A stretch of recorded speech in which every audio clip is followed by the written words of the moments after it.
Let the magic rise. You're listening to Revolution Radio, freedomslips.com, 100% listener-supported radio, and now we return you to your host.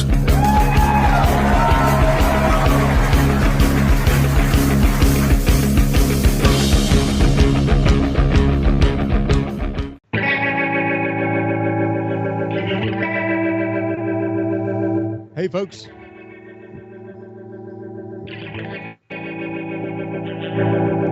A very big welcome to Jingly-Jangly, your weekly wrap on the latest political spills and esoteric thrills, coming to you from Europe with me, Olly Connolly in Spain, and him, Piers in England. It's 4 p.m. in DC, 9 p.m. here in Valencia, and just past 8 in Old London town.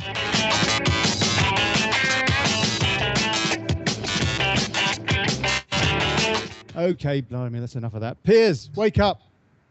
No. Piers? No, Boomer, it's forbidden. What? How you doing, mate? Hi, man. How you doing? What are you on your second bottle of wine? I've lost count. Oh, man. My sister gave me a whole case of stuff because I painted her daughter a picture the other day, and I wasn't expecting it, but I went around there for dinner the other day and got a case of wine as a result. So yeah, I guess my artistic flair has paid dividends. That's wonderful. That's thoroughly exciting. We're on Revolution Radio, Piers. Are we? Oh, right. Okay. Hi, everybody. Yeah, nice. Yeah. Revolution, man. Come on, rock on. Yeah, non-compliance. Absolutely. It is time of revolution, and that's why we're here. You know, that's why you dragged me out of my pit and stuck me on this thing. You know, it's definitely time to talk about the madness in the world. So yeah, I'm with you on that one. Well, it's been pretty mad. We've been off the air for during the summer. We've swapped over to Revolution Radio, and it's fantastic. But it's not as though we miss much, is it? Well, I mean, you know, there's been so much going on over the course of the last few months. It's difficult to know where to start, but there is a lot to discuss, and I'm sure we'll get to it over the course of the next couple of hours. You know, the world is literally the craziest place I've ever known it to be in my 47 years on this planet, and yeah, I mean, you know, the elections in the States and what's been going down in the UK of late as well has been pretty eye-opening in the sense that, you know, people are beginning to wake up to the fact that things aren't quite as they seem. You know, that a lot of this mad conspiracy theory stuff that's been bandied around for years is actually beginning to become true. And you know, even though I've alienated a lot of friends through some of the rants that I've given them. Piers, mate, hold on, look, for God's sake, I mean, don't rant. We've only just started the show, man. You can't go off in on already. Look, we're going to talk about the US election tonight, basically, aren't we? That's the deal. Yeah. I mean, that's essentially what it's all about. And the whole thing has been just blown wide open by this FBI thing. Yeah, I mean, this Comey guy. I mean, he's like. This guy, he is a guy. He's like Guy Fawkes. This is like the gunpowder plot, except he's successful. He's actually let the keg go off. This is mad. Well, what's going on now? He was in league with Hillary all along, as was Loretta Lynch. But Comey basically. Well, he isn't now, is he? Not to be doing not now, this. because surely, so many. How could anybody vote for somebody who is, you know, almost certainly going to be impeached by the looks of it? Well, there's a very strong possibility. Yeah.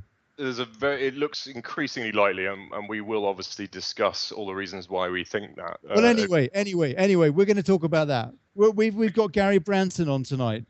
Very special. Gary, Gary Branson guys, I need Gary to go online and show green because that's Patrick.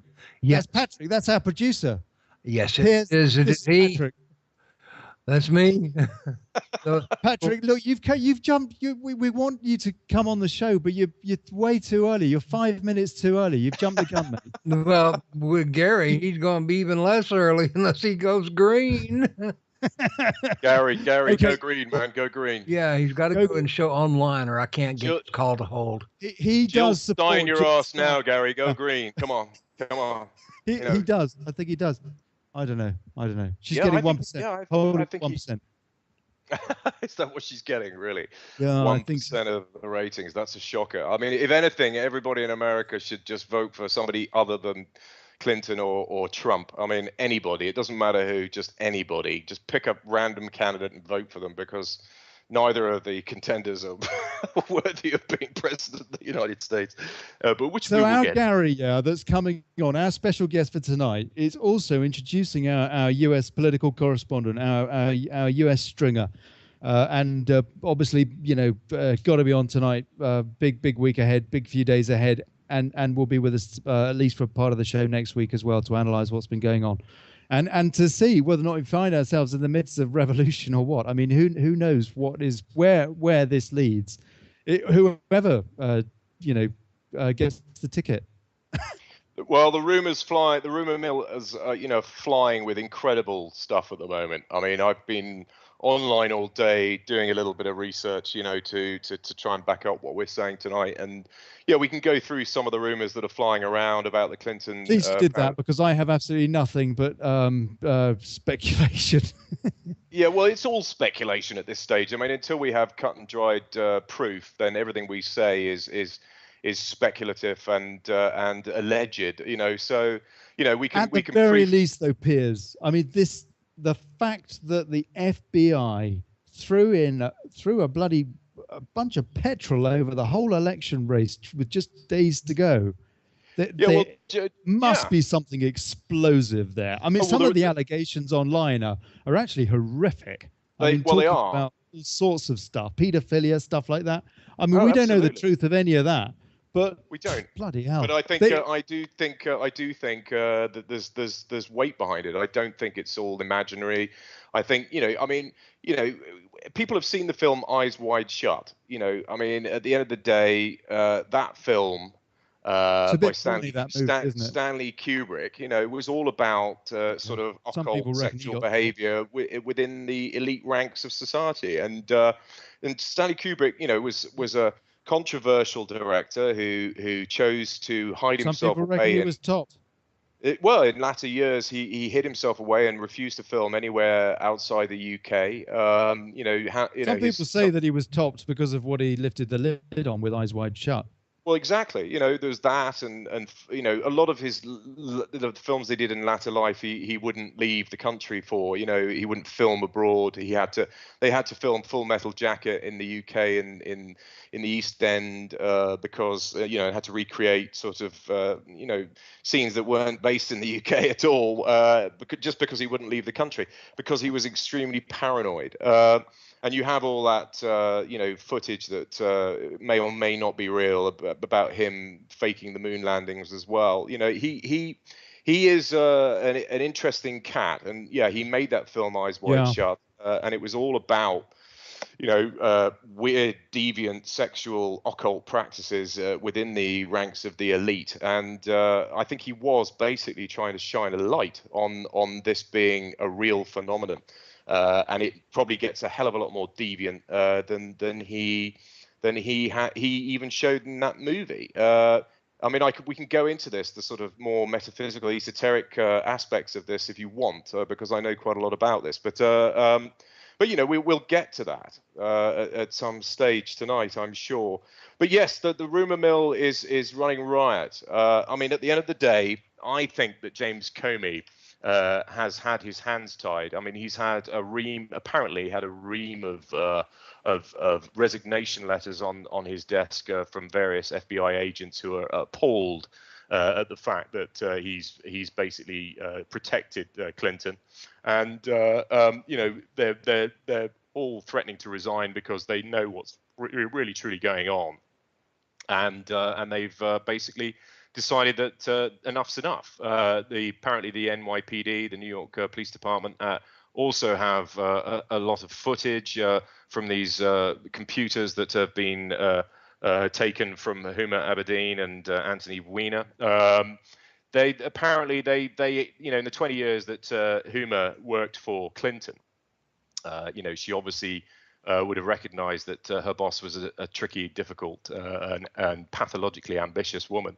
and she would have had files that she would have kept. Hold on. Sorry, Piers, you've lost me, mate. Sorry. Who's alleging this? Well, this is in emails. Yeah, this is Podesta email.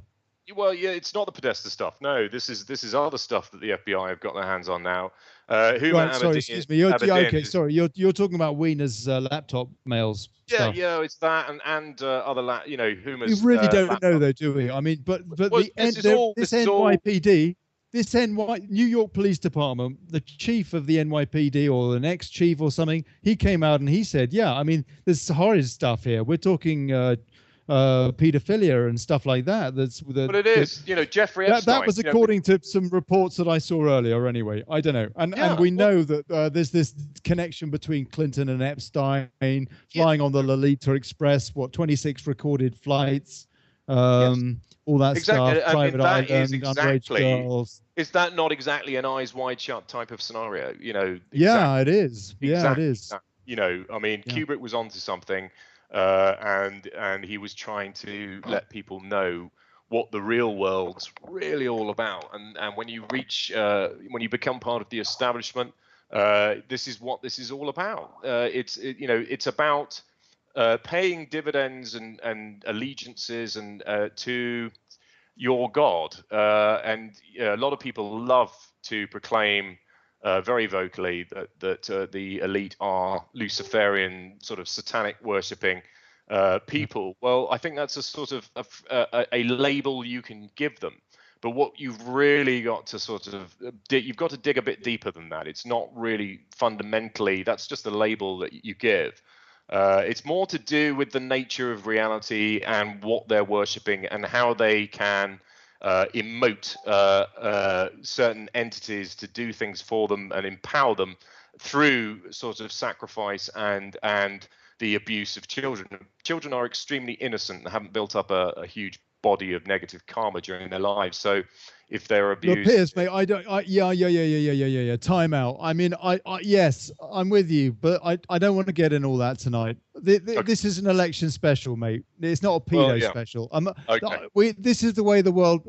I mean, I will just say this, about what you're saying, and you're basically saying power is manipulated. They put these people on the seats of power, and they're all deranged kind of weirdo, and blah blah. And yes, and it's been admitted. We know it's been admitted by Ted Heath's chief whip. In fact, you used the quote earlier on Facebook. I noticed Tim where he says, we basically, take MPs with predilections for little boys, and we help them cover up their crimes in exchange for voting with the government.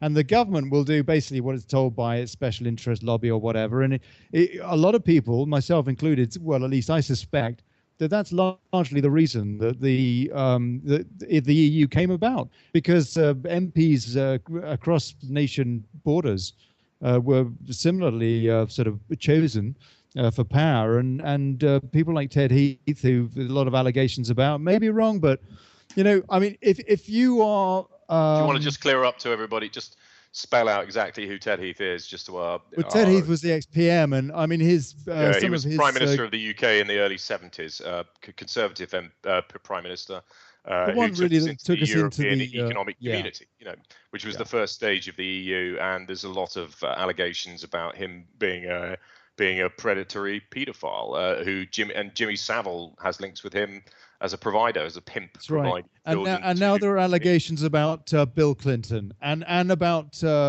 his wife, if you like, turning a blind eye, or even allegations I've been reading online could be completely false of her also having a predilection for children. It's just, nothing would put me. This was in the same article as they were quoting an NYPD chief of police. Yeah. Well, to be fair, I wouldn't be surprised to hear that Trump had been on the Lolita Express as well. Well, he's been to the island. He has been to the island, but he doesn't have anything like the links with Epstein that Clinton has. Apparently, he's been to the island once, and apparently he left early because I don't know why. But I don't know the truth of it. Maybe he stayed. I don't know. But I mean, one of the as I understand it, whereas Clinton has practically had a timeshare there. Yes, I mean certainly Bill has. I mean Bill's well known as a dirty old man. I mean we all know that Bill likes to sleep with underage girls. It's his thing. Well, we don't know as that. it. We don't Well, know we don't. that. No, we don't know Allegedly. that, Piers. That's completely, yeah, absolutely. Allegedly. But to go on Epstein, who is a convicted paedophile's private jet 26 times to a island Epstein is where this convicted sort of Peter. stuff went on, one would assume that Bill, who has had numerous, who was indicted for some of this stuff when he was president. One would assume that this was what he was up to. It's an assumption, and I can't prove it, but at the end of the day, one can assume fairly rigidly that that's what was going on. Yeah, no, you're right. Piers, hold on. But Patrick, yes, producer, sir. studio. Oh, hello, mate. How are you? I'm fine. What's up? Well, not a lot. Just wanted to say hi, really. Oh, hi. I was getting bored there. Piers was about to go off on one again. I have a tendency to do that. I'm sorry. It's like it's an old habit that most friends will indict me for. I go on these mad rants for. Nothing I haven't heard. I've heard them all. I bet you have. The thing that's incredible, the thing that's amazing is that we eat, and Piers chomps all of his food, like mushes it all together and eats it all, so it's like a puree. And he always cleans up his plate and has dominated the conversation before anybody else. Okay. It's a skill. It's a skill. I don't know how he manages that. He's got, and I don't get indigestion either. I have a constitution of a concrete elephant. It's like. I did a show 2 hours before this one, and I did nothing but the same myself. Patrick, have we heard nothing from Gary? No, he needs to put his status to green to show online. Then I have to call him. He cannot call me now. Do you see at the bottom of the Skype text window it says you cannot send messages to this conversation? Do you see that? Yeah, it's there somewhere. I've got so many windows and things going on. That's what happens to me. And when that does happen, I cannot take an incoming call. I can only call out to him by Skype, which is very easy, but he must be showing green as online status, and he's showing off. Gary, if you're listening, mate, Oh no, that's right. I'm sending him a message now. Please set status to green. So Patrick, how long have you been part of Revolution Radio? I mean, 3.5 years. Wow. And where are you based in the States? No, I'm down on the bayou in Cajun country. Oh, nice. I like the food down there. I like all the Cajun spicing that goes on. That's special. I'd quite happily eat that every day. We know what hot is. We made it. We invented it. Oh, absolutely. And believe you me, the British palate has gone hot. I mean, we've. No need to yawn, Piers. I'm actually smoking a fag out of the window at the moment, and I just got a bit of reverb off some of the smoke there. Sort of kind of thing. Yeah, Mom, I've given up. Seriously, I've given up. Yeah, if anybody listening knows my mum, I'm not smoking. Okay, I may be 47, but my mum still thinks I don't smoke. So I wish I was still 47. Patrick, Gary says I am set to online status already. That's weird because he's not showing it on my machine. I'll try again. I'm going to add the call again just for just give it a go. He's bubbling, but okay, he may be holding now. Gary, no, he drops. See, he keeps dropping. He drops. Yeah, and for some reason he's not on the Clinton list. Maybe somebody's interfering with Gary. He's not on the Clinton list, is he? Well, we don't know. We're probably all on some list somewhere. I sent him a connect request. All right, let me look. Okay. Well, fine. No worries. I've got the request. I accepted it. I mean, there's a hookup there. That's not the problem. The problem is my machine is showing to me that he is offline and not online. Right. Oh, that's odd. Yeah. Well, I get told I'm yellow when I'm green to myself. So I don't know what goes on with that. I honestly don't. He says he's not invisible. He says. No, he's not invisible, but it's a very, very light shade of green, which means offline. Hi. Yeah, no. Well, I'm the last one to ask about these technical aspects. There's got to be a full-blown green. I need to see a full-blown green leaf. Like I call them leaves because they look like leaves to my tore-up eyes. Okay. He says I just switched to invisible and back to online. Check again. Let me see. He said that, or you said that? I'll tell you, this is brilliant radio. Okay. No, Gary is. This is CIA activity. Actually, no, he's showing somewhere between. See, invisible and offline look the same. Okay. Yeah. Whatever the two they are, it's that. It's okay. Our producer's colorblind. No, I'm not. I'm pretty good with color, actually. Sorry, Patrick. That's all right. Patrick, how long have you been? You are one of the founder members of Revolution Radio, yeah? I am not. No, I didn't come along till like the March of 2013. They started right at like New Year's of 2011, so they had 2011, 2012, about 2.5 years before I came along. I was listening to your show earlier. It is pretty deep, historical. Okay, well, thank you. I appreciate that. Well, I mean, you've got. I'll tell you, you've got a lot to talk about with Piers. Actually, he's really into. Yeah. Patrick's one of mine, is he? Ancient histories, alien histories, that kind of stuff. I'm a metaphysician. I'm an astrologer. I'm a musician. Yeah. No, I dig all that stuff because I'm way into sacred geometry and all that sort of stuff. I mean, it's I don't know if he's going to tell you in a minute. He's going to tell you how he met David Wilcock. Out of curiosity, Patrick. Yeah, Wilcock. Do you follow Wilcock at all? No, I'm not. Here comes the thing is, I can't.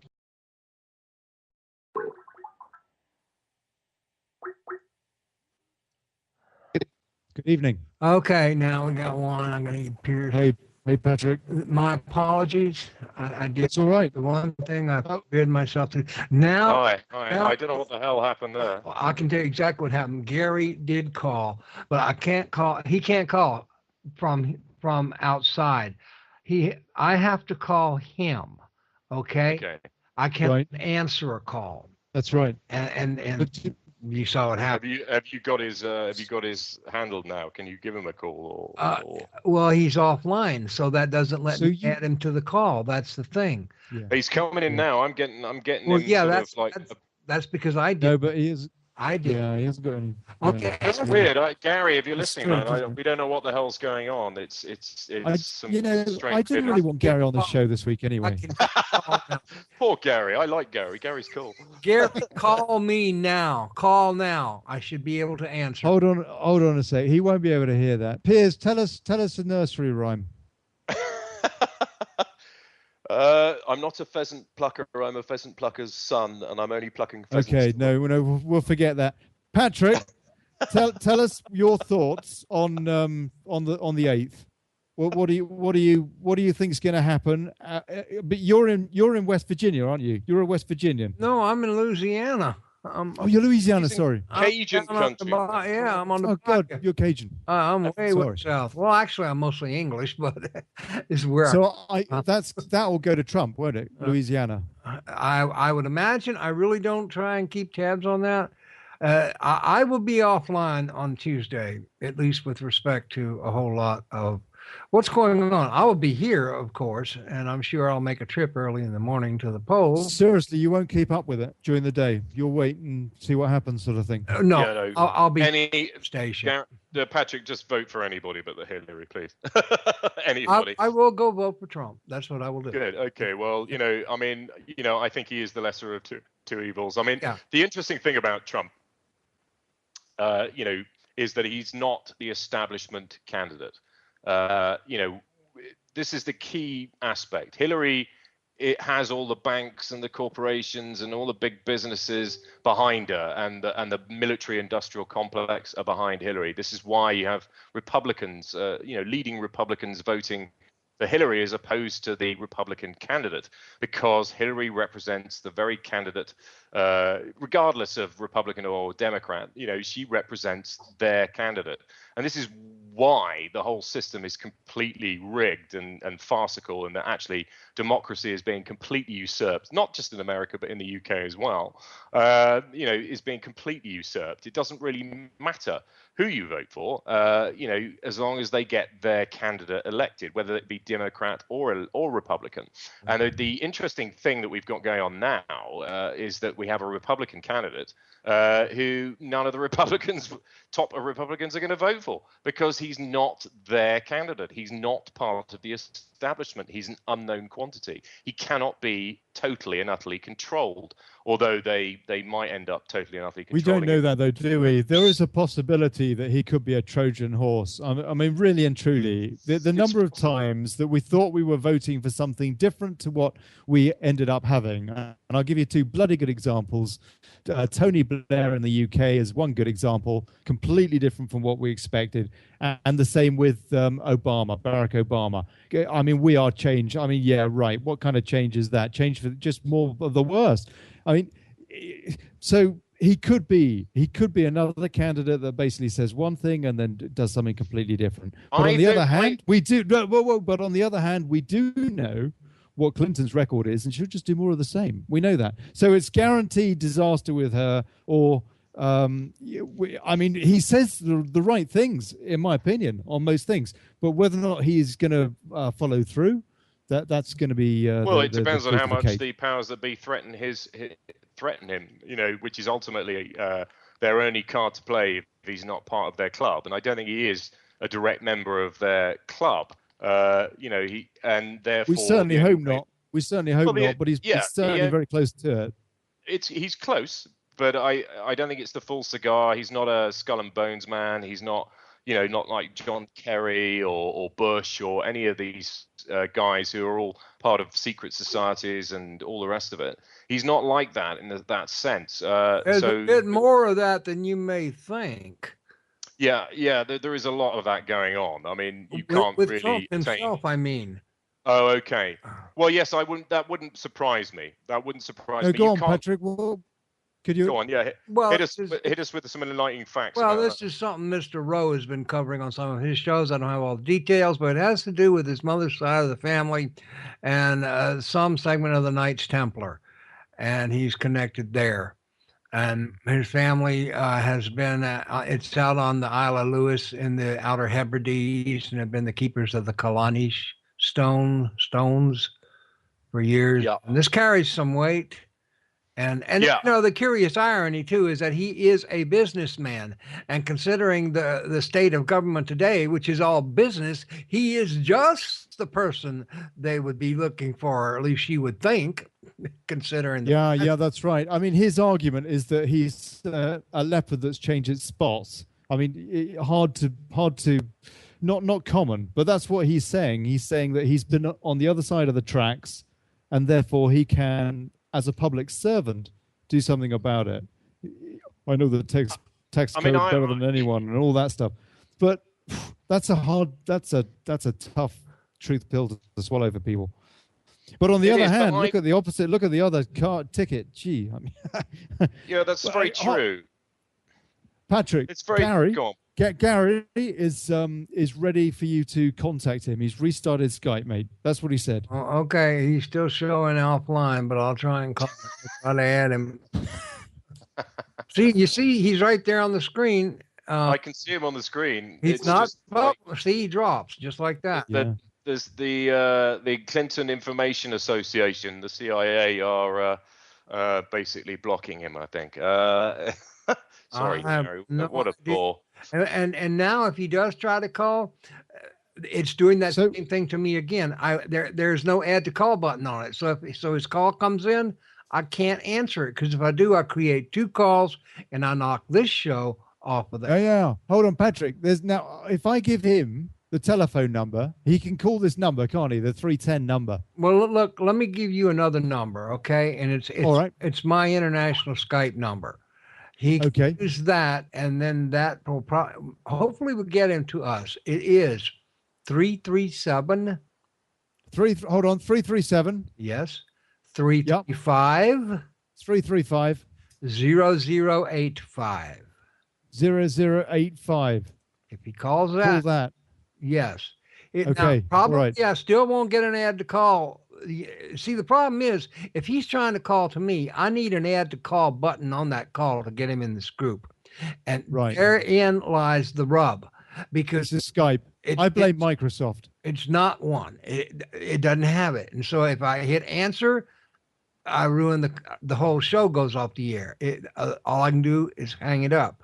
What I need is for him to show green in Skype proper. And when he shows that, then I can add him to the call easily. But since he's showing offline, that's not a possibility. Right. Oh, technology can be so frustrating. I know that the do's and don'ts and what it will and what it won't, and it's a it won't situation right now. Oh, he can't make that call. I have no money installed to make that call. Right. Well, that is cheap. That's cheap. It's got to Gary is so cheap. Got to. Gary, man, what's going on out there, brother? So hold on a sec. There's another way. Can he not Skype Freedom Screen 2? If he gets on his dial pad and then finds where the F is and hits that, I think it's like, in the old days. Yeah, you could try that. I don't know. I've got no idea. Is that another way to try it? He could try that, yeah. To the couple of listeners that we've got, apologies for these technical difficulties. This is Skype and life on this station because we use Skype. Normally everything works smoothly. How many people do you reckon are listening in, Patrick? Quite a few, no doubt, because I adverted your show thoroughly during my show.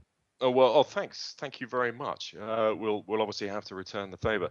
To all the happy listeners out there, wherever you may be, it's a pleasure to have you on board. We will, once we've ironed out our opening an inaugural show on Revolution Radio, our technical difficulties. This is just rubbish. Have interesting things to say. It's completely non-conformist as shows go, really, isn't it? Well, it's our first show, so we were bound to make a mess of the first one. It's fine. It's fine. In fact, you know what? Hold on. Hold on. See, he's calling there are now. Ways. Oh, there we go. Okay, Gareth's trying to call that now. He's trying to call Freedom Screen 2, Patrick. I can't answer it.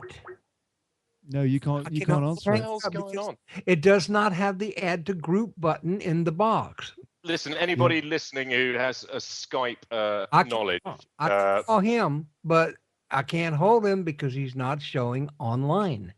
If he were showing the green online, then I could call and hold him. But for whatever reason, on my end, I am not seeing a green. I'm seeing a invisible away offline in Sig. Yeah. To your group, have that line call me, Ollie, to your group, so he has to call you. I've just are showing offline. Just to explain to him again, he needs to call you. Patrick needs to call you because if you call him, the job's the group call. I can only call him. Exactly. He can't call me. He cannot do it. So he's showing offline, but to him, he's showing it. He says, "Try it now. Try it now, Patrick." All right. Okay. Last go. If this doesn't work, we'll have to have a sing drum song. Roll, please. Drum roll. She's still showing up. Let's see if he holds. Gary, you here? See? He dropped. No, he dropped. Oh, what a shame. Gary's a good guest as well. He really knows his stuff. And I'm sorry too. I really am. There's nothing I can do from my end except try and call him. But as long as he doesn't show green, I can't get him. Oh, what a shame. Absolute shame. Anyway, why don't we just if he tries to sort of sync again, then you can obviously hit him. But I'll see it. Why don't we keep you on line for a bit, Pat, if you don't mind, and talk some more about this aspect of Trump's affiliations with secret societies. I mean, his ancestry, you say, is in northern Scotland, and on his mother's side, yes, and that's all I really know. I cannot really enlarge on that. I don't know any of the details beyond what I heard. Mr. Rowe has done some shows on that, but I really don't think that he knows more than that. And it has something to do. See, I'm a Freemason. I know what a Templar is. Sure. But How high have you climbed? Have you got up to the top echelons? Or? Well, yeah, it's the top of the York Rite. It's not Scottish Rite where you find the 33rd degree. It's not that. This is so yours 32nd. No, I'm none of that. That's Scottish. All right, okay. I'm York Rite Scottish only. Rite. Okay. And that's the old English Rite. And the night. I mean, I don't know how much you're allowed to divulge. I can say that. It's fine. I am a Knight Templar, and that's the top end of the York Rite. And, okay. And there are commanderies here, there, and yon, all over in this country. However, if it's exactly the same Knights Templar as what he is reputed to be connected to or not, I really don't know. I don't know anything about Freemasonry over in England and Scotland, and it's not the end all of my life here. It's just something I was curious about because it was my dad's family. So and a lot of really nice people. And yeah, no, sure. I don't disbelieve that for one moment.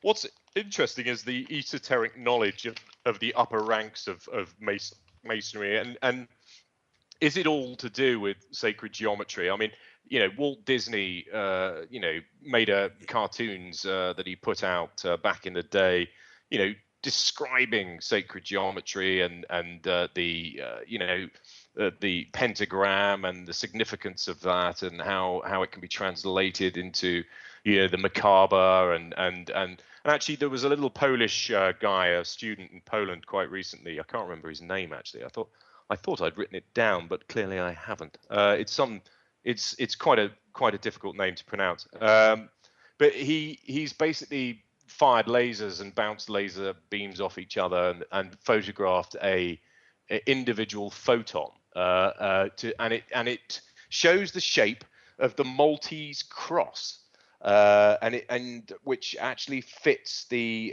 macabre, if you like, the pentagram, the three-dimensional pentagram, over the top of the Maltese cross. And if you look at ancient Sumer, the pictures of what I suppose were the Anunnaki, those from heaven to earth came, that the Sumerians wrote about and Sitchin wrote about ad nauseum. These gods that came to earth that sort of introduced modern society, language, literature, agriculture, all the rest of it to the ancient Sumers about 6,000 years ago. They're both doing it now. They wore the Maltese cross on their lapels. But this is ultimately. Do you think Hillary Clinton's wearing one? The Pope wears one, doesn't he? She's probably got one painted on her knickers. A lot of them do wear it. A lot of them wear it. I've got one for my lapel if I want. I'll be very honest, guys. I have never learned anything in masonry I didn't already know. Number one, because I've only been one for 10 years. I was 56, 55 when I became one. And here, Mr. Rowe just put something in. He says, Marianne MacLeod, the mother of Donald J. Trump, of the MacLeod clan, is from the Isle of Lewis in Scotland. Fred Christ Trump met Mary Ann while she was vacationing in New York. She spoke Scottish Gaelic. Donald also speaks Gaelic, a language descended from Old Irish and the Druids. Donald was raised on old Druid myths, tales, and legends of Norse kings. Well, that wouldn't be too Druid, that'd be skulls. The MacLeod clan descended from the bloodline of Olaf, and he didn't have enough room. Oh, okay. Well, that's very interesting. Yeah. I mean, when I hear the name MacLeod, I automatically think of that old film with Christophe Lambert, Highlander. Yeah, do you remember? Right. There can only be one. There can be only one. Yeah, that's right. I'd rather burn out than fade away. That's right. I'd rather burn out than fade away. That's right. Yeah. That was a great movie. I love that movie. That was a cracker. I'm gonna get some more. So you think that Donald Trump is like one of those MacLeod kind of Highlander characters He's like the Kurgan. he's gonna start wielding his enormous sword and chopping heads off left, right, and centre. He might do. I mean, do you think seriously that he Patrick, if he wins this, the US and global politics have completely changed. The last 30 odd years, or if you like, the post JFK, if you like, post-truth politics is just blown out of the water overnight. Is it not? From what he's been saying, it seems to have been, yes. We'll have to wait and see. He continues, Mr. Rowe does. I'm reading from chat right now. He says, Mr. Rowe and the hijacker. He's just talking about they're going to discuss something next, and that'll be on the other side. So I won't listen to you. So I will leave that one alone. Okay, wait. Olaf the Black. Olaf was a mid-13th century sea king who ruled the Isle of Man and parts of the Hebrides also. Basically, Olaf was a Viking king who spanned both the pagan and Christianization of the Vikings. Pagan-Christian fusion is parenthetically added. Olaf the Black was not just a Viking. Slow down there. Was not just a Viking. He was Scottish, native Celtic, and the last of the Norse kings. The MacLeods originally quartered the Black Galley in their arms, which was the symbol of the old Norse kings of man. In the 17th century, they adopted instead a quartering of the three legs of man, which is an awfully cool symbol, I think. Their eponymous ancestor was Laud, son of Olaf the Black. The name of this symbol was a Triskelion. It means an object with three legs. We have some of the first signs of this symbol in some of the prehistoric ages. When in some excavations somewhere in Asia, a vase from 12th century BC was discovered where a warrior has a symbol of the Triskelion painted on his shield. To be objective, nobody has yet found where this symbol comes from. And then he's repeating it. Okay.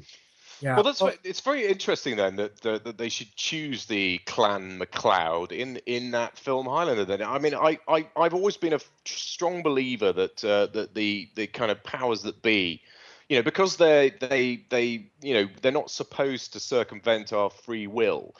They do manage to do that. They circumvent our free will by basically giving us loads of truths mixed with fiction in lots of films. Yeah, they do that in Hollywood a lot, don't they? And therefore, we're always given the truth, but we never recognise it as the truth, and therefore dismiss it and get on with our daily lives as if nothing's changed. Although, why do they do that? Some sort of a code of honour, no? Yeah. It's circumventing our free will. That's what it's doing. Yeah, and they're actually continuing to do that by so doing. Now he has added some more in the chat, if you like. Is that not a kind of a code, though? Is it not the kind of a? Do they not do that for a reason, Patrick? Kind of they tell do, you because what they're about to do. Like they are launch duty World bound War III with Russia. They are duty bound to tell us the truth. That's the thing. But they do it according to who? By the laws by the occult laws that they adhere to. The universe runs by laws which cannot be circumvented simply because they can't. Exactly. But you could easily, couldn't you? You could. Well, they do. I mean, Hillary Clinton didn't exactly tell us about her emails, did she? I mean, she hasn't exactly released her script transcripts from it's not JP Morgan. It's not strictly about lying on it. That's not what it's about. So it's a broader thing. But where do you? Okay, it's a broader thing. What you're saying is they have to tell us what they're going to do before they do it. Where do you draw the line then? What are they? Where do you draw the line? Are they? I mean, can they not be honest about we want basically your views to be entirely perverted by the mainstream media's agenda to elect somebody who wants to take us into World War III? They drew the line on telling us that one. I didn't see that. Was it in any movies, Piers? Have you seen any of those stars? I'm probably being a bit pedantic. Yeah. Well, it's not strictly about World War III. It's more to do with general knowledge about what they've been up to, the secret space program, things that are completely off book in terms of people's general knowledge. They'll put out in films like Star Wars or Star Trek, and we'll get a whole bunch of truth mixed with fiction. that people will immediately write off as science fiction and won't identify with any degree of truth whatsoever. But actually, and you've got Stanley Kubrick, Eyes Wide Shut. You've got all this. You've got films like that are basically, I can't think of others. That High Society is another one. It's High Society. Or that was Fred Astaire.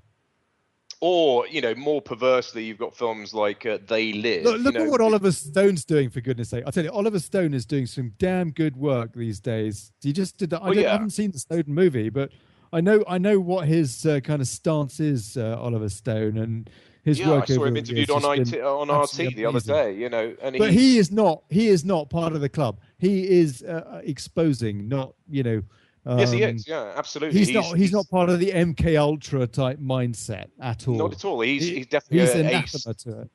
He's a Stanley Kubrick ilk. He's of the same sort of trying to.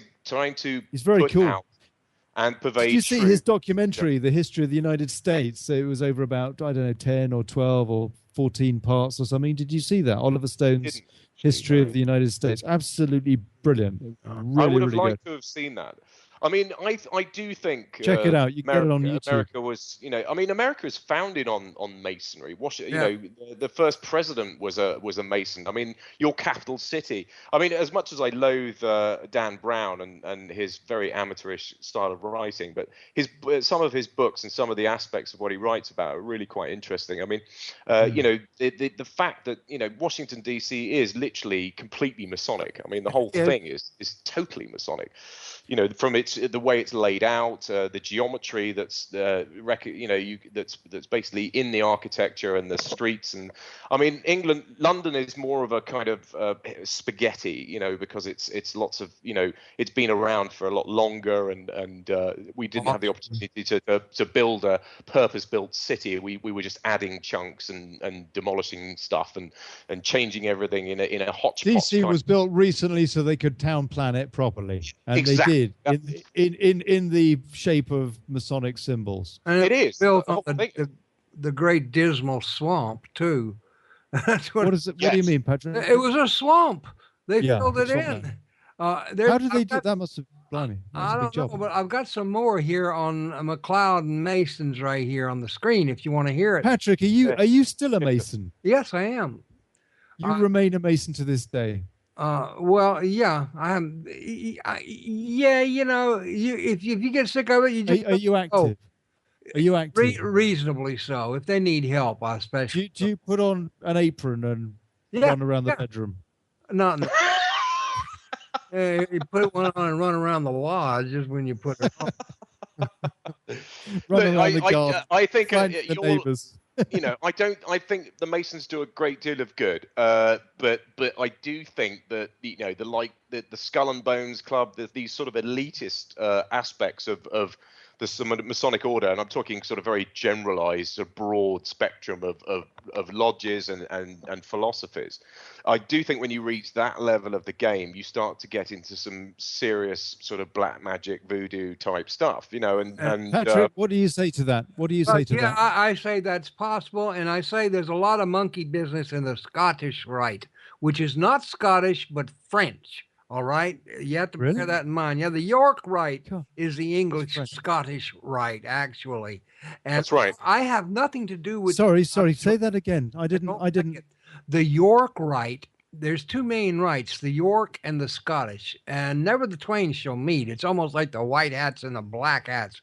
And the York Rite is really the old Scottish English Rite. When you see Scottish Rite, think French Rite, and that was all the monkey business in Paris between Weishaupt to Mazzini to Pike. And I have an old copy of Morals and Dogma, and there's stuff in there that's just not humanity friendly, let's face it. So these are the guys who are basically shaping these secret societies. Or taking them underground, actually. Right. Yeah, that and perhaps some others. And I'd just as soon not know them. And if they want to call themselves Masons, fine. But that's not the higher ideals of Masonry. Number one, well, not number one, but Masonry has been around for a long, long time. And I could talk at length for that. Sure. No, absolutely. Yeah. No, guys, we're getting off topic. We're getting off. We are. That's Just a little bit. in chat here. We should be That's very laughing interesting. royally at the United States election campaign. I mean, I've got one more blog here in chat if you'd like to hear it. It's about Trump. yeah, go on, Patrick, go on. Okay, it's Go. not long. It's Chris Christie is the sixth cousin of Donald Trump through the paternal line of his Scottish-born great-great-grandfather, James H. Christie, whose family, like Donald Trump's mother's McLeod line, were also caretakers of the Kalanish stones on the island of Lewis, and whose father, Wilbur James Bill Christie, managed substantial Freemason funds during his career at the Bank of New York that was established in 1784. Now, you see, you're looking at the up... And also, Chris Christie, he looks like a giant haggis. Yeah, Chris Crisco is what I call it. But you need to, I can well believe that. cooking oil. Or, anyway, that's the Northeast, okay? That's where all the old-time money is. I'm way down south, and yes, there is money down here. Louisiana was the second richest state in the nation, or the first even, before the quote-unquote Civil War. And I'm right in the bedrock of where all the antebellum plantations were, which were the real money makers. And so there's a lot of real old money here. Patrick, you're now talking in terms that the Brits would call class, like upper versus middle class, if you like, is the way it's kind of segregated. Yeah, I am. In the UK, it's a similar deal. No, you're talking family lines and. Yeah. All the old families old that owned slaves, you know, I mean, they were the ones that made all the money because they had free labor. But you're saying that these same families right now, are calling the shots. Is that what you're saying, or? Well, it depends upon how well they have come down through the years.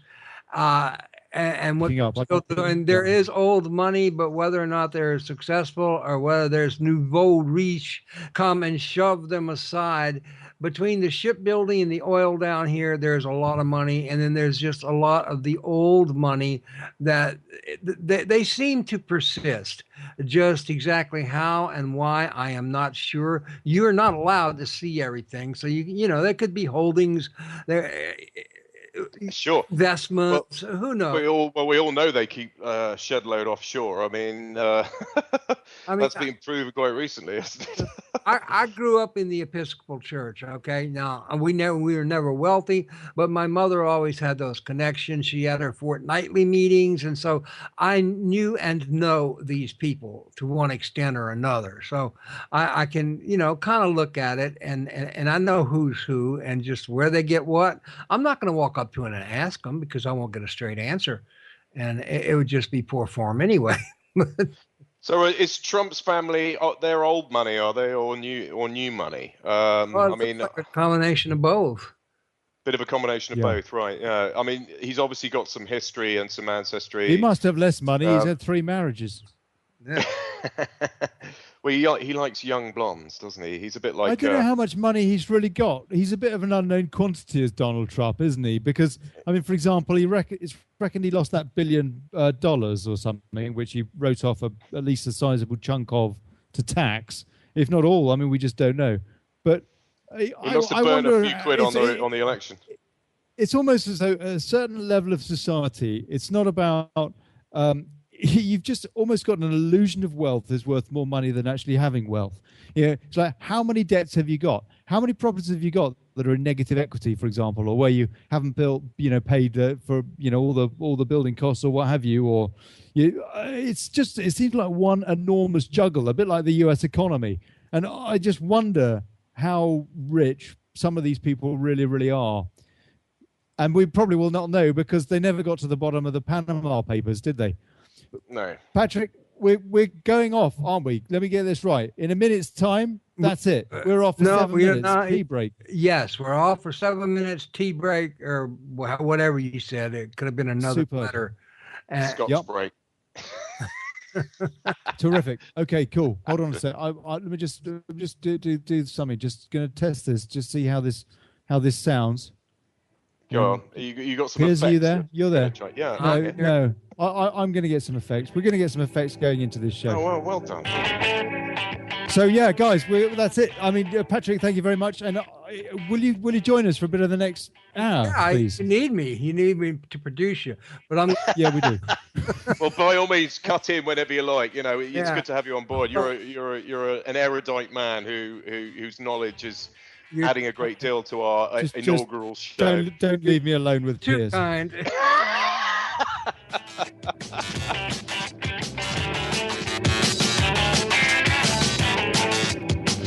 Oh yeah. Well, hey, we're back.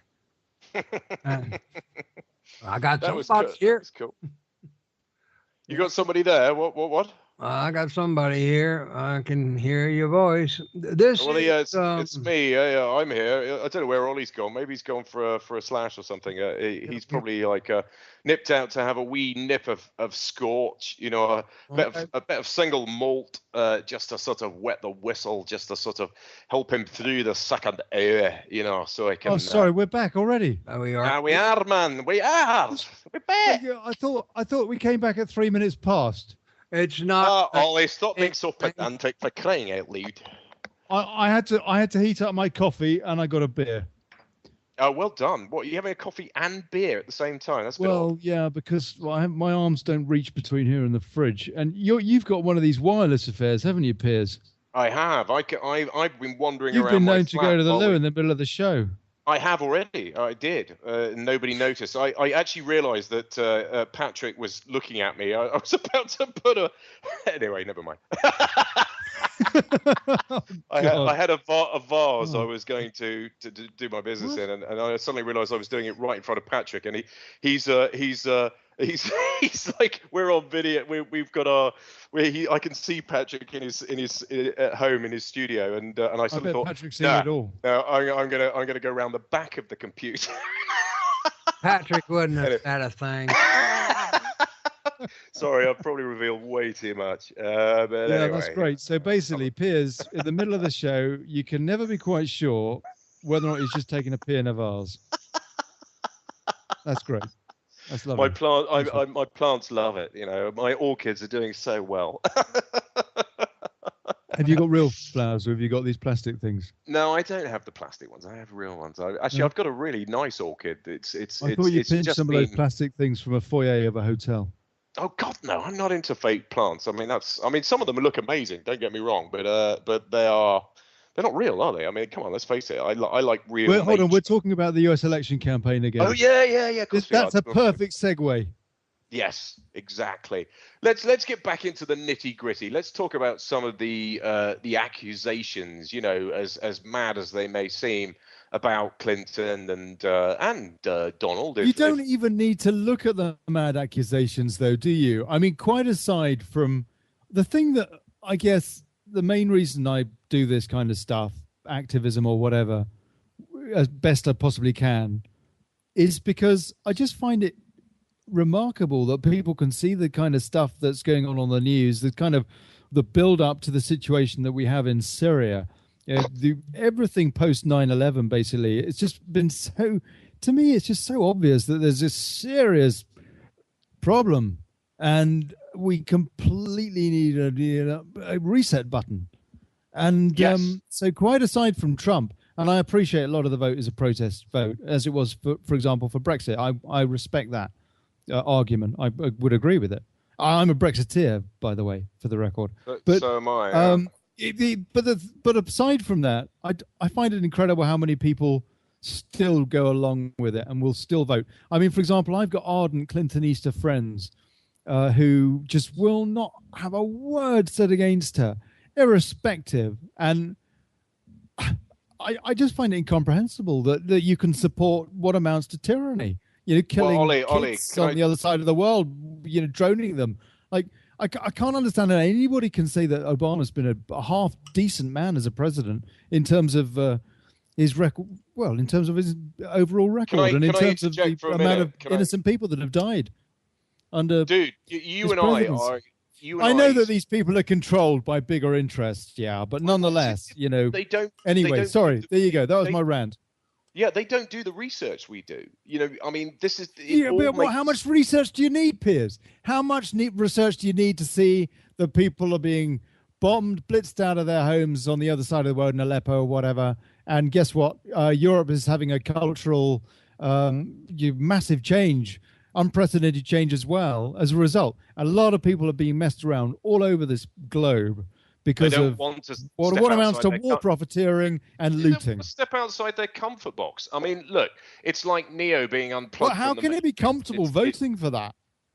Are you comfortable voting for that? Look, people don't want to believe that their whole lives are a lie. They don't want to believe that the whole kind of foundation and bedrock of their mental landscape is a lie. They don't want to believe that. Of course they don't. They don't want to believe that everything they've read and everything they've been taught at school and seen on the news and read in books and seen in documentaries and what have you, a lot of which is complete fallacy. They don't want to believe that. They refuse to believe that. They don't want to admit it to themselves that their whole foundation of their mental construct is based on fiction. They absolutely point blank refuse to believe that.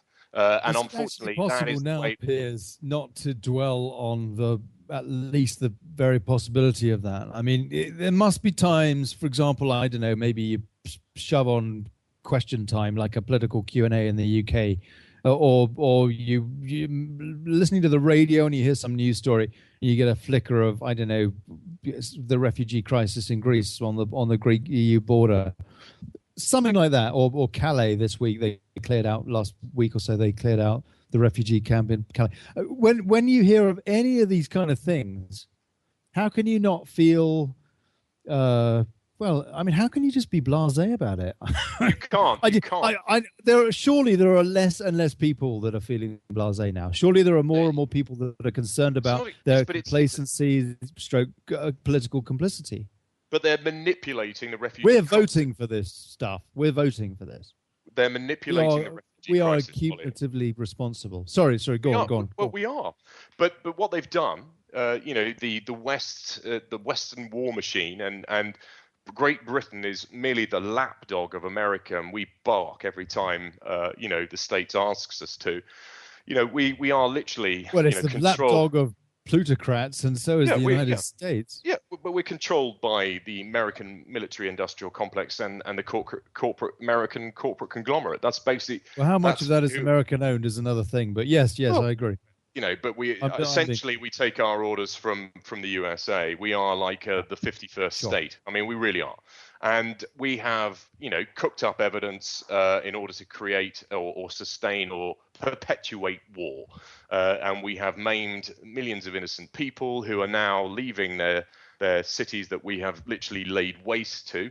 And they are marching into Europe looking for something other than total destruction. Now, it is obviously the moral and ethical thing to do to give people safe harbor when they are faced with these circumstances, largely, well, almost certainly down to the Western actions, I mean, but the thing is, these people come from a very, very different society. They come from a completely different culture, and they're being hoodwinked, and so are we, because they're being lied to about the reasons for war and the evolving reasons as the war changes. And we're being lied to about the need for these guys to find a new home. Of course they need to find a new home because they've been bombed out of theirs. But they're culturally what we're not discussing, that's the emotional card. What we're not discussing is why that happened in the first place. And then you get to the crux of those debates. The crux for me of those presidential debates was when they were talking about Syria, and Clinton's talking about imposing a no-fly zone over Syria. In other words, Russia flies a plane over there, the Americans can take it out and say, well, we had a no-fly zone, triggering potentially a much bigger conflict than there is with the proxy war. And Trump, on the other hand, is saying, you know what, it would be kind of good to get on with the president of Russia. Well, yeah, damn right. Look at Reagan and Gorbachev, for God's sake. I mean, Reagan made damn sure that he got on with Gorbachev and vice versa. And it seems to me that was a remarkable period, that little bit of time there. Knock down this wall, Mr. President. I mean, what is... It's incredible that the people are being spun this line and are largely, I don't know, there's still so many people that are supporting Clinton, despite the fact that she clearly is provoking an argument with a sleeping bear, or a bear that's practically cornered now through sanctions. It's just mad. Totally mad. I don't think the Russians are that bothered about the sanctions. To be honest, they've survived with sanctions in place for years. I mean, it's not. We should be bothered that a potential president is baiting Russia. Absolutely, we should. I mean, Clinton is and therefore the China military-industrial complex candidate. She's the corporate military-industrial complex candidate. She wants to perpetuate war. She wants to fulfill the agenda that was always in place, which is to knock hell over all the countries surrounding Israel. Syria, Libya, Afghanistan, Iraq. People see that, Piers, and they still want to vote for the vagina or something. Because people are ignorant. I hate to say it. I'm not being, I'm not condescending to anybody, but I know people haven't been following what happened with Syria, but the fact is that Russia is in the right there, just as it was in the right in the Ukraine. If you actually follow what happened in the early demonstrations in Kiev, in the main square in Kiev, through to Crimea, siding with Russia and pulling itself away from Ukraine to become a part of Russia. If you look at all of that, what happened, you would only be able to conclude that Russia was in the right, that it was provoked by the EU-US alliance. Well, actually, I mean, if you look at Ukraine historically... And exactly the same deal in Syria. The same deal in Syria. The body of Ukraine was created by Russia. I mean, the actual physical body, the landmass, the current landmass that is Ukraine, was originally conquered and created. Those land, that land was grabbed and taken and became it was Ukraine. Part of the Soviet bloc, wasn't it? Yeah, exactly. As we saw with the breaking off of Crimea. Yeah, a lot of people. And same deal in places like Georgia. Similar deal in places like Romania as well. And this is a lot of the inherent problems in the EU, is the fact that there is a very different mindset from east to west in the EU. From a kind of a totally westernized to a former communist. Well, I was in Kiev quite recently, and I was working in Kiev for a week, and I spoke to a lot of Kiev people, and generally speaking, the mood in Kiev is very anti-Russian. I mean, but what they're not exposed to so much in the Ukrainian media is just how badly they're being manipulated by their own government, who are all on the payroll of the Yanks, of the Americans. There's a strong manipulation going on in Ukraine at the moment, and the leaders are growing rich off the back of Western sponsorship. Ukraine's being used. People like Joe Biden's son. Yeah, Piers. Okay. Let me ask you a question. Let me ask you a general question. Let's just say that Trump wins the election, and it's not contested. He's got enough of a margin that the media's even stomached it or whatever. Do you think that there's going to be what change do you think there might be, for example, to what we see in the Middle East today, and therefore the migration / refugee crisis that's going on in places like Europe and across the world? What change do you think there might be in foreign policy? Because I think you're asking the wrong question. He hasn't given us much detail. No, I know, but I actually think you're asking the wrong question. I think the question we should be asking is how is the world going to change once we learn what the Clintons have really been up to, and then because the Clinton Foundation is basically been a front for laundering money. The pay for play. They've bribed a huge contingent of the Congress and Senate.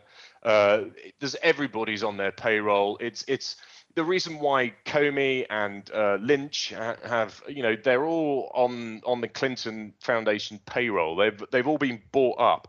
I mean, you can't be sure of that. You can't. Well, you I can't be sure of it, but I'm pretty bloody sure. This is all speculative, and this is all, that's supposition. yeah. And I mean, what we do alleged, know, I don't think we know anything to suggest that's the case. This is what's going to. In fact, to the contrary, come out. What we do know is that Loretta Lynch sat in that jet with Bill Clinton, having a chat for 20 minutes, just before Clinton was told that she was going to be let off the original FBI investigation, and that has never been explained. Maybe they were talking about their grandchildren. Maybe they were. Maybe Bill Clinton thought it was the Lolita Express and got a bit carried away. Who knows? But he thought Loretta Lynch was underage girl. She to me looks like a complete criminal over this. What just sitting in that jet with Bill Clinton, to me that was just been like, look at me, I'm a criminal with neon lights. The Fifth Amendment on practically everything that's been put to her recently. She's been taking the Fifth, which is totally unconstitutional when you're speaking to Congress. I mean, the woman has. I don't know about Comey though. I don't know about Comey. Comey is in. He has been between a rock and a hard place, and Lynch might say the same, but he was, and it has been, but he's been, I guess, from my reading of it, is that he's been forced by the enormous malcontent at the FBI, a mutiny, really. People that have been quitting, not only current FBI, but former FBI as well, because current are in contact with their old colleagues and what have you, and there is a general sentiment of disgust at the agency. The Clintons were let off the first time, and that he has had his hand forced because there was the chance that Trump, yes, could win. Well, my God, does he want to be in the firing line? Does he want to go to prison as well? Does he want to somehow be tarnished with the scandal, Comey? And maybe he has had a change of heart. But the fact that they did this just days away from the election goes to show that they must have something very bloody damning. Exactly. That's exactly what it is. That the information, the damning information, the contents of these various computers and have been disseminated, to the NYPD, to a large contingent at the FBI. They've all seen what these documents, what's contained in these documents, and this is why there's an uproar now. So, you've got, the assistant, Hillary's close assistant, Huma Abedin, who's been her assistant for 20 years, who was married to Anthony Weiner, who has been exposed as somebody who's sexted underage girls and sent inappropriate photographs, and all the rest of it. The stuff on there. He's a real perv. He sent some sexting thing, a picture of him laying next to his baby. Yeah, that's right. Yeah. What a weirdo. That guy is a weirdo. I love the fact that they all and go. And she must be weird. Huma, to get married to a weirdo, you've got to be weird. Well, listen. They're odd. They're all odd. I mean, Clinton, their marriage is a sham, isn't it? Bill basically likes to shag about. I mean, allegedly. I don't think you need to bother with the allegedly with that one. And you don't really. I mean, it's just. But there are a funny old number of arranged marriages when you reach this level of power. I mean, Clinton. There's a lot of evidence to suggest, allegedly, that Hillary is a lesbian. And likes with Huma.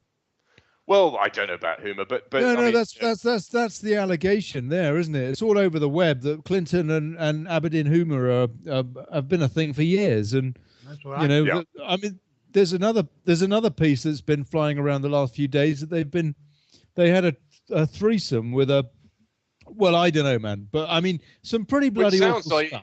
I don't know if you saw the American version of. Did you see House of Cards, the American version with Kevin Spacey and Sean Wright? That was absolutely brilliant, and I thought, wow, what a complete mirror of the Clintons.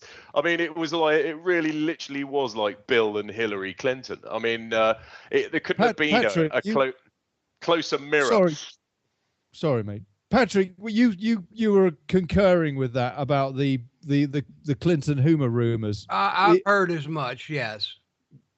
You see, I don't know whether you see. I think this is what's going to come out. I think the reason why Huma has suddenly distanced herself from Hillary, they're no longer, working together. She didn't have any choice. She didn't have any choice. But the same way that Comey hasn't had a choice, they're now having the book thrown at them, and they're all going to be indictable and due prison if they don't sing like canaries. And this is what I think we're waiting for in the next few days. Leading up to the election, I actually think we are going to hear some revelations from the FBI and the likes of Comey, and we'll probably see Huma standing up because she's waived her right to what's the word where you can't be convicted, you're immune. She waived her immunity from conviction, and she's now basically, this has happened because she's going to sing like a canary, and she had loads of files on her computer that were called life insurance, which is all about storing up all the juice on your boss because she knew that her boss was a sociopath. And the file was called life insurance. It was, yeah. She had a folder. Yeah, she had a folder. You're joking. I'm not joking. She had a folder on her computer. This is Huma, yeah? Yes, it's Huma. And Huma Weiner. Yeah. And, it might have been his folder. He siphon off the emails. This is what I read earlier. Was that he was siphoning off the emails when she left her computer on late at night or whatever. He'd go on and he'd just siphon off a bunch more, and he put them in a folder called life insurance. And it's him that was worried about his. I don't know. I don't know. Or maybe they're both. But they had a folder called life insurance because they knew who they were dealing with was a very dangerous person. And I think what's going to happen leading up, because I genuinely believe Julian Assange stood up today or yesterday or recently and said, the information that I've been given doesn't come from the Kremlin. It doesn't come from the Russian government. Now, I believe him on that, but in a way that's playing with semantics. I do believe that. Yeah, it is. Ed Snowden. Who cares who releases it? Thank goodness they're about. Ed Snowden was working for the NSA. It's the information itself that matters. Yes. The information has come from an American source indirectly, but at the end of the day, we don't know that. I do believe that WikiLeaks have the motherlode. I think they've got footage of abuse, child abuse. They've got photographs. They've got video. Well, they better release it in the next few days. Epstein taped everything. Everybody he had on that island was taped. So they've got footage of all sorts of people. Epstein is a snake. What a dodgy character. He should be in cover his own arse. For life. How do you hold everybody in society to ransom with your own? You've got your own sick predilections. He bribed Fergie for 15,000 quid, didn't he? $15,000 he gave her. Gave her 15,000 quid. Well, that is a bribe. And Prince Andrew went there. We all know that. Right. His ex-girlfriend Ghislaine Maxwell, who is her Girl Friday. Another twisted, harpy. She really is. And Hillary is of the same ilk. She's literally got no moral compass whatsoever. She is the absolute total definition of a sociopath. Yeah, she is. She looks socio. She looks totally socio. She lies for a living. Julian Assange said about Trump, he said it's very difficult to find anything on Trump that he doesn't say himself. So he's basically saying that, I've dug around and I've tried to find as much dirt on both candidates. I'm not being discriminatory here. But to be fair, Donald, says what he thinks. He's not explicitous in the sense that a lot of what he says is pretty crass and sometimes rather silly, but not everything he says is that way. Sometimes he does actually make sense. And that's right. Hillary, literally, I think, and he speaks for regular people as well. I have to say, I think he does. I think when he goes to a place like Michigan and he starts talking about NAFTA, I think what he says, I think he means, and I think he's right. I was there as a hack in the United States covering NAFTA when it was introduced. And to be honest with you, at the time, it was like just everybody was like, oh, happy, happy, happy. We trust government. And, this has got to be a good thing, trade and blah, blah. These days, we're a bit more shrewd at the electorate because we see the kind of the rumors online swirling around agreements such as CETA and TTIP and TPP and all that, and we just don't trust. We see also that we cannot trust our leaders, even, for example, to uphold referendums and things like that. And we see that we can't trust them. And so we're more. But back then, there's a globalist agenda at play. We didn't have the word. People were not as cynical. And no, when he talks about things like that and what it's done to U.S. jobs, I totally see that. And it's not to say I don't care about Mexican jobs too, but you know what? A U.S. president, a premier of any nation should be looking after it as a public servant. Shouldn't be thinking about looking after Mexico. Should be looking after the United States in the case of the president of the United States. Hey, Hillary Clinton, on the other hand, hold on, let me give you a quote. Something that she's quoted as having said, my dream is a hemispheric common market with open trade and open borders. What does that tell you? Globalist. That is actually treasonous. It's globalist. New world order. She wants to dissolve the republic. But if that's her dream, she wants to dissolve the republic. There's no way you can square that circle otherwise. I mean, you need to look into what's happening in the UK to make sense of all of this today. You know, we voted for Brexit. The majority of the voting British public. What was that? 3 months ago. 3 months ago. 3.5 months. Well, more than that. Yeah, majority voted to leave the EU, and now we've had the High Court 17.5 million people, as opposed to about 16 and a quarter, said we want to stay. So 52 to 48%. You know, so it was quite close, but we voted to leave. Now the High Court judges in the UK, one of whom it was a democratic. Well, the Prime Minister of the time, who campaigned to remain, said that the result of this referendum would be binding and followed through, and he even printed that claim, that promise, in a pamphlet, which was a pro-Remain pamphlet that everybody, Remain or Brexiteer, paid for. It was absolutely outrageous propaganda coming from the government, and so such a partisan and traitorous kind of an angle on it. They lost. Somehow they lost, and now they're going. By God's bloody will, we ended up getting a leave vote, and now we have the High Court judges in this country, one of whom was involved with the actual inception of the EU, saying it's not up to the British public, it's up to the MPs in the House of Commons. So Theresa May, who I believe is a bloody double agent, and these MPs voted to give us the referendum that then would be adhered to, and so they already had their hypocrisy. say. Yeah, it's total. This is just a bloody fudge. Circumvention of democracy. It is.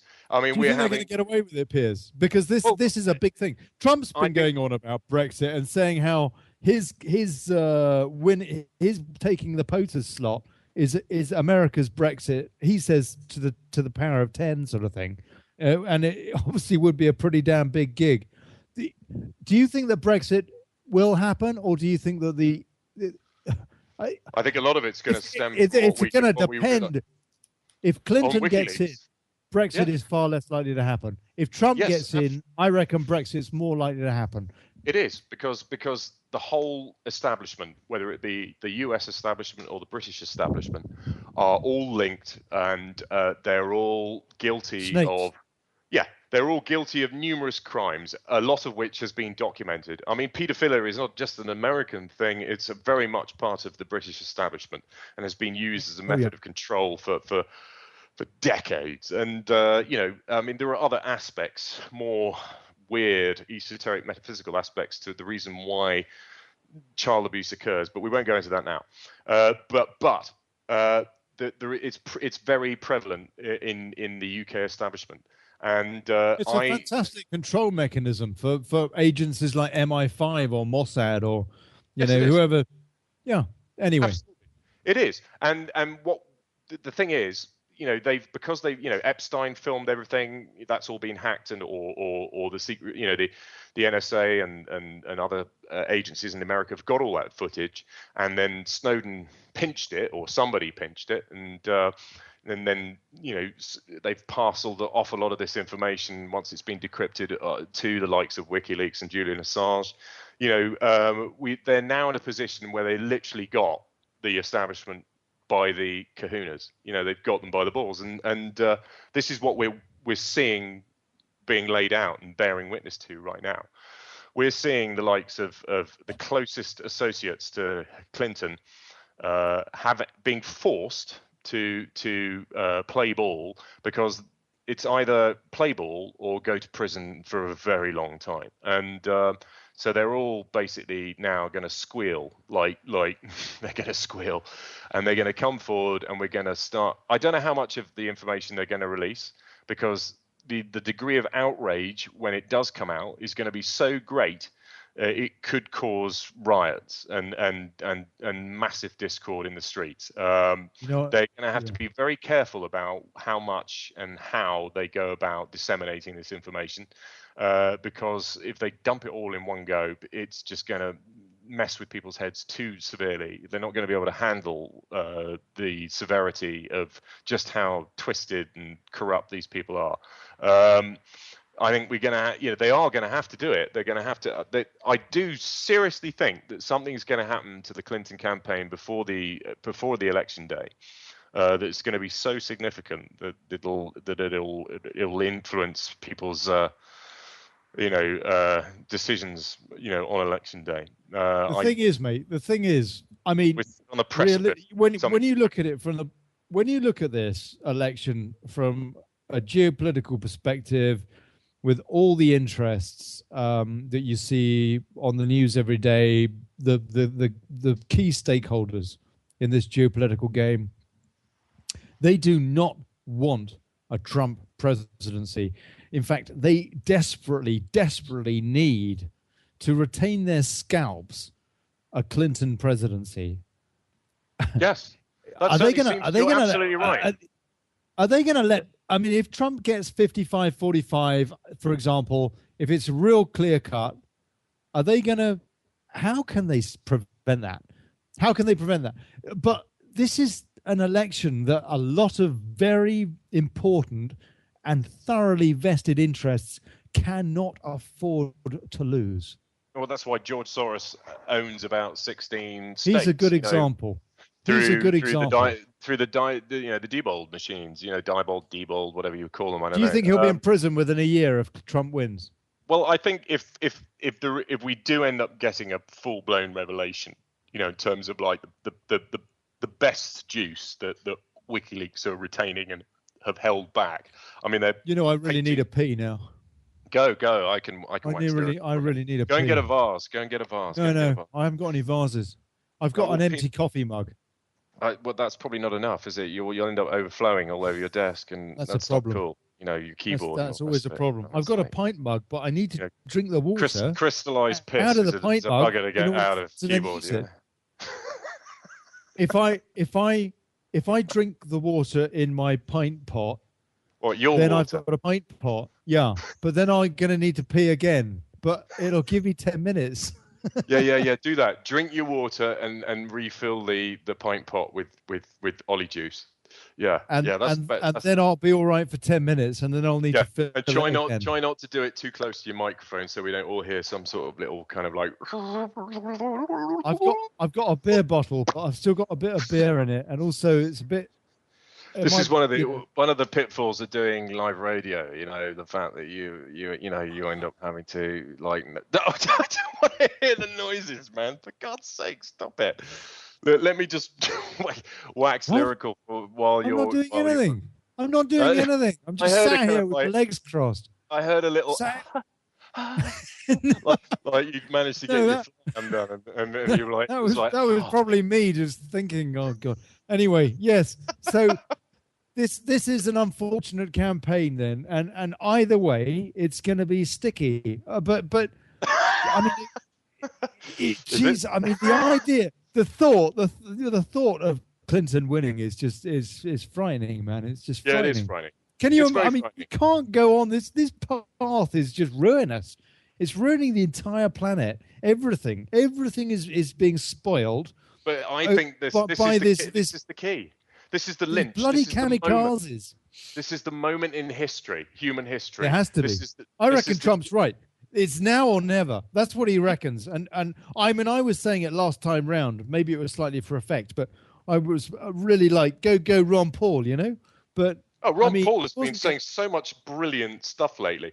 I mean, he's totally on track. If you follow Ron Paul online, everything he's been saying pretty much is bang on. Being the Politico that he is, I mean, he's saying as much as he can without sounding like a total conspiracy nut. But actually, what he's saying is so close to what we've been talking about tonight. You know, there's barely any difference. I mean, he's this stuff is going mainstream now. This stuff, all the pedo stuff, Epstein, Clinton, etc.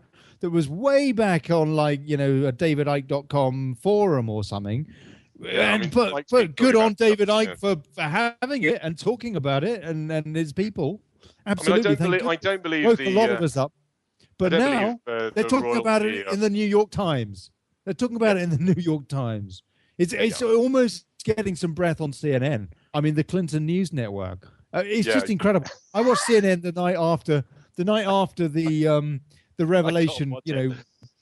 It's sickening. They make me want to puke. It makes me feel physically sick. Yeah. Yeah, but nonetheless, so biased and such. Know your enemy and all that. I know. Yeah, I know what they're saying. I don't need to listen to it. Yeah, I know. But it was fascinating. The day after the Comey reinvestigation news, or the day of, that when we last spoke, Piers, because you were the one that told me about that, and it was like, whoa, this is the biggest news of the entire campaign on any side, which it is. But when I checked out the news that night, I was all over the BBC and CNN that night, watching their take on it, and CNN, their pundits were actually they were almost angry. They were almost angry talking about it. It was fascinating. Like they'd been let down, and I think within about 24 hours they kind of recovered their usual bullshit style. But all the rhetoric that's coming out of Clinton and Obama at the moment is all reeks of desperation and sheer panic. It really does. It's like, come on then, you show us what you got. Come on, fudging taking. Obama today said basically that it would be the end of the world if Trump got in. Just hold on. I'm just having a look. Oh yeah. I've got. There's no headline on this, so it's somewhere buried in the story. But he basically said, if you let Trump get in here, it's the end of the world as you know it. And he's right. It's the end of his world as he knows it. It's the end of Hillary's world as she knows it. It is the end of our world as we know it. It bloody well is. For all the right reasons, Mr. President, this is change. Yes, that you've nailed it, Ollie. You've absolutely nailed it. It is the end of the world. But by saying that, it's just a complete revolution. It's like a total paradigm shift. It's like people are finally going to wake up to the truth and wake up to just how much they've been lied to for decades, for generations. And they're going to go, WTF. They're going to go, what the is going on? I mean, like, hang on a minute, and they're going to realize that life is not exactly the way they thought it was. They thought they had a handle on reality. They haven't. And now we're at a juncture in time in history where I think real paradigm shifting change is possible. And I think the internet has, and modern ways of communicating and disseminating information has been largely responsible for that. The internet was a fantastic invention for commerce and business, and there's multi-billion pounds worth of business done online every day. But it's also a tool to disseminate stuff that's not published in the mainstream media, from reliable sources. And when people have access to information that they've never been granted before, in terms of like, before it was just whatever was said on the BBC or CNN or whatever the news network was, or the Telegraph or the Times or the whatever broadsheet one reads or whatever news service, the old school mainstream. We all used to buy into that shit because we didn't have anything alternative. But now the internet's prolificated itself, and you've got thousands of Ollie. What? I do. Oh. Oh man! Just shake it off. Oh, sorry. Mate. Oh.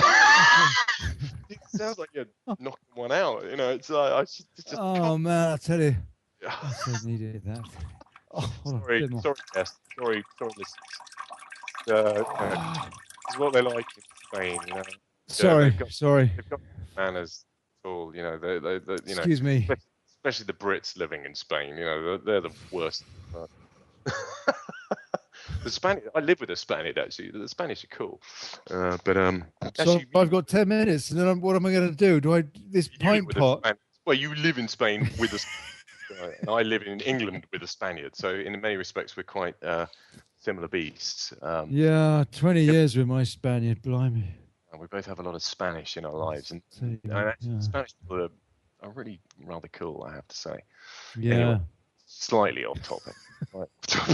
Listening to you doing whatever you were Sorry, doing. what were we talking about? We were talking about something that provoked my bladder. Scott, that was all it was. It was just you were pouring yourself a nice drop of malt That's whiskey. right. No, it was actually YouTube. It was a YouTube sound effect.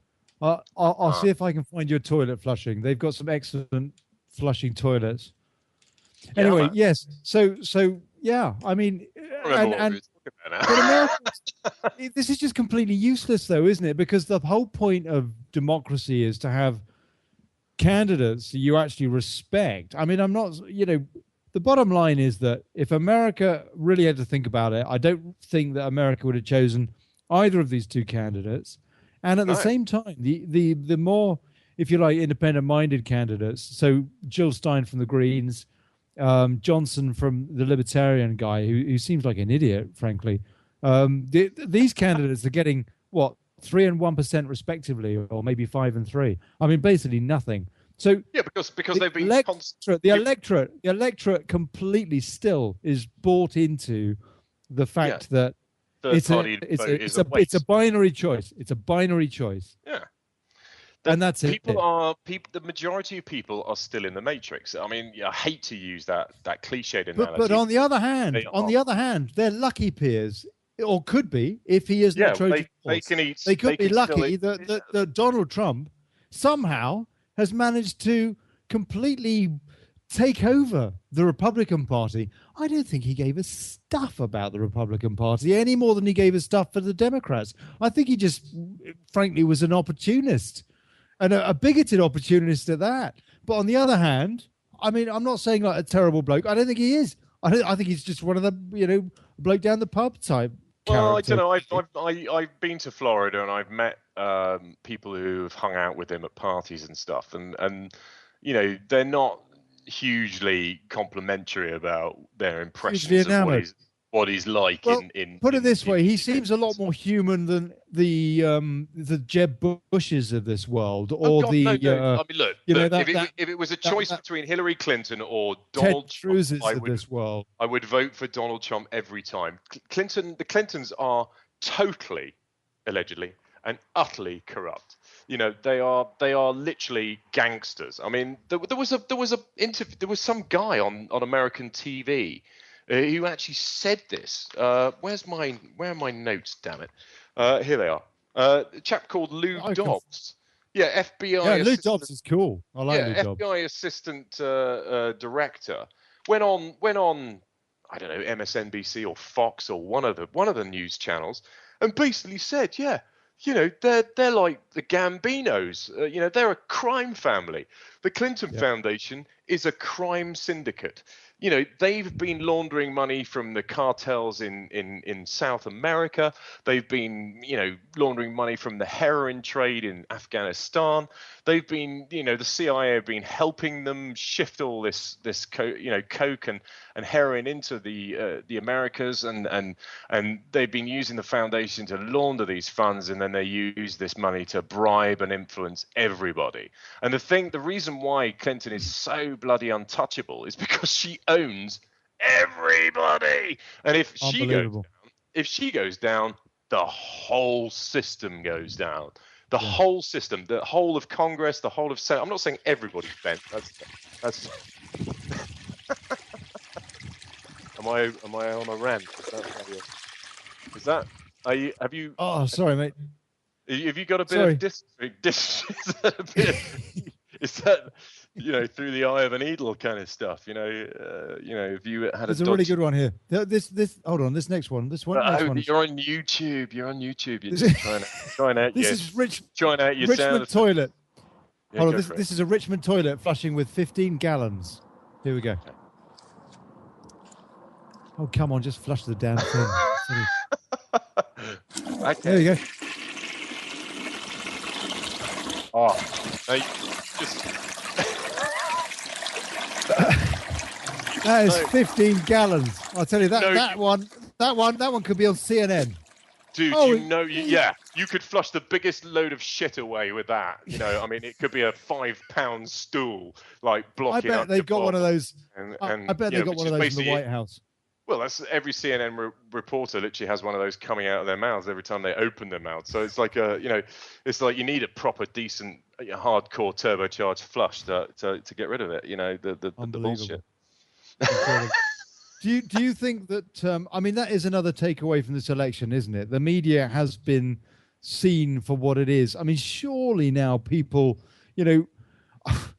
surely they realise that they're just spoon-fed a lot of absolute nonsense from the likes of the BBC, CNN, NBC, I think we should end on... and on the other side from the Foxes too. But basically, but particularly, it is Democrat-centered, is left, is globalist. It's globalist propaganda in 90% of the mainstream media.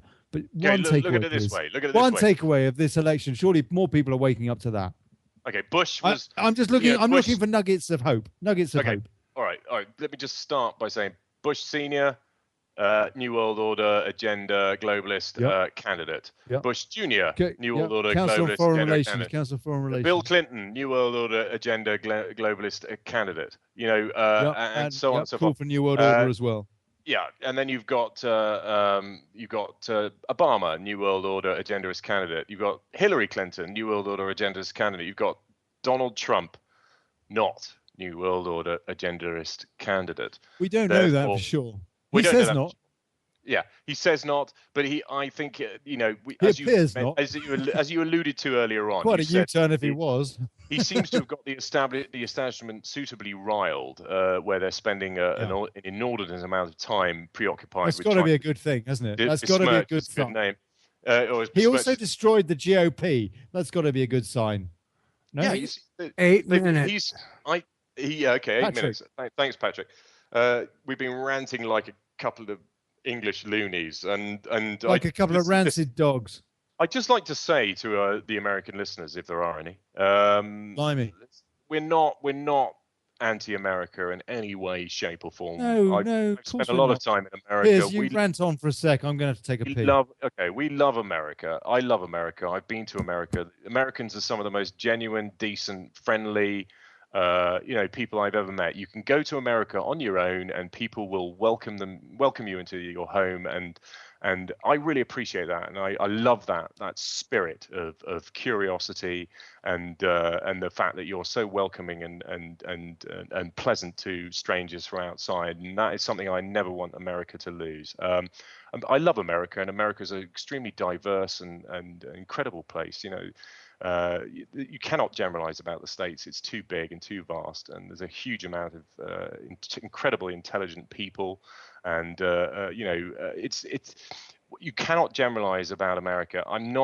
Anything we've said tonight is not a denigration or a belittling of America in any way, shape, or form. America needs to lead. It needs to be at the forefront of the world, but it just needs to change the recipe. It can't be this bellicose warmongering machine. That's all about the money men and the military industrial complex and the corporates. They're the ones that are pushing that agenda. It has to change. It has to be more humanitarian. And this is something that I think most Americans would totally agree with. It's not about it's what most intelligent people agree with. Okay, that's enough, for God's sake. Anyway, what I'm saying is that Ollie and I love America, but we don't love your current political system, nor do we love the British current political system, because they are bollocks. We all both of them feel the same way, believe me. Yep, that's right, Patrick. That's right. I'll tell you what. I'd have been on that Mayflower. I'd have been on there. I'd have gone over. I got no truck with the British establishment. Me, I got an Irish surname for a start. All sorts of things going on, but. No, I'd have been on that Mayflower thing. And I mean, now we're kind of, I don't know, it's almost like, Revere is galloping down the road and CNN's trying to trip him up. I don't know. These are fascinating times, that's for sure. It's almost like there's a lot at the moment that really reminds me of the foundation of the United States, what happened then. It's just whether or not we can pull this new transition off with peace. We need to revamp the Constitution and give it Constitution Mark II and sort of make America be what it really stands for, not this perversion by the politicians that are basically just bound by corporations and the military industrial complex. They've become totally corrupt. We need a totally different recipe for the world. We need to use modern technology to enhance our way of life and change the system completely. But we're going to come on air next time when the elections are over. We are, unless that is fascinating just to consider that. Unless he cancels the election. I mean, and introduces martial law instead. I mean, nothing really would surprise me. What kind of false flag that they could pull that would create the conditions to cancel the election and impose martial law? But it would not surprise me now at this stage in proceedings, just as it doesn't surprise me in the least that today the High Court in the UK said, actually, we're going to try and trip up Brexit. Yeah, well, they did. They basically said that it's not the people's vote, which it was, and it should be, but they've said no, it's not. It's now down to the British parliamentarians, the House of Commons. And this is what they could which do. Which is like the equivalent of the Congress in the States. And the British government are now going to oppose that because they're supposed to have, be on the will of the people side, and they're going to argue the case in the European Supreme Court. The European Supreme Court. The Europeans want us to stay in Europe, so they're going to say, yeah, it has to be a decision made by UK MPs in the House of Commons. And what are they going to say? They're going to say, yeah, we're going to stay in. So the whole thing, the whole democratic process of the referendum. Why would they do that, Piers? No, we need to save this for another day. But people need to understand that the thing is that the UK Parliament is comprised of people that were not selected by and large by the grassroots of the individual parties. They were selected by the party leaders. In other words, people... Well, no, MPs are elected 3 minutes.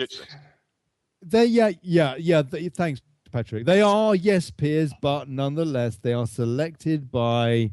should be the grassroots, but actually... more often than not, they're parachuted in by the likes of Tony Blair, which is why Corbyn, the leader of the opposition, has had such a hard time because from his party aren't true of the populace. But he's not establishment. Just as the Democratic Party isn't true with Democratic people in the United States or anyone else. I mean, they use the word. It's a joke. Democrat, nothing democratic about it at all.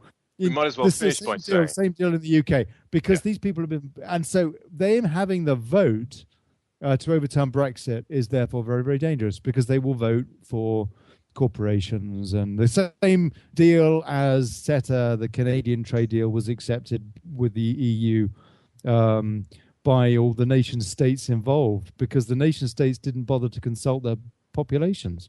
The only one that did was Belgium, and they were promising to trip that up until they were somehow lent on by Juncker. Yeah, well, they're trying because we were trying. The UK was trying to strike up a trade deal with Canada, and the EU just stepped in and usurped us to sort of say, "F you." But anything you want to do, we'll do better. The Canadians are allowed to do business with the EU rather than you, because it's a bigger market. So F you kind of thing, and that's what they're doing now. Every new market that UK tries to open up, the EU are going, well, we'll give you better rates and better privileges. So you kind of just trying to elongate the whole thing until they're just trying to bully us into submission. Yeah, exactly. And that's what America needs to be wary of coming up to this election day. They do not want to be bullied in the same way. That is absolutely, you've got to be checking out these votes. You've got to be making absolutely do something revolutionary. Your vote is being do something revolutionary and vote for something other than the establishment. Paper vote. Ask for a paper vote, Piers. Yes. Don't use those Diebold machines. Don't use the Soros Diebold machines. They are rigged to hell. Honestly, they are so open. They are so rampantly open to corruption. You telling me a computer system isn't open to being, fiddled with? Of course it is. Old paper voting is the only way forward. You should all be up in arms, expecting to be voting by paper. That's it. Right. Time's up. Good luck, America. Good luck. Good luck. God bless you, America. We loved you while you lasted. I mean, just come back after the 8th. Yeah. Give you a breakdown. Cheers, Piers. God bless you, mate. Yeah, mate, that was cool. Cheers.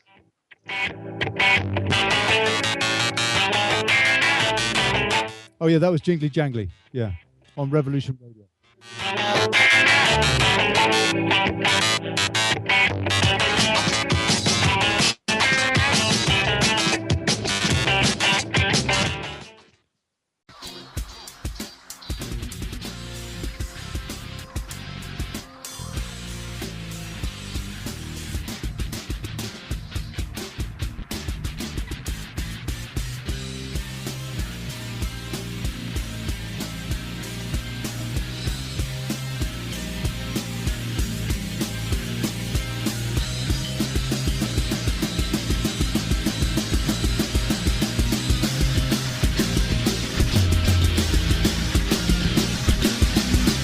Thank you for listening to Revolution Radio.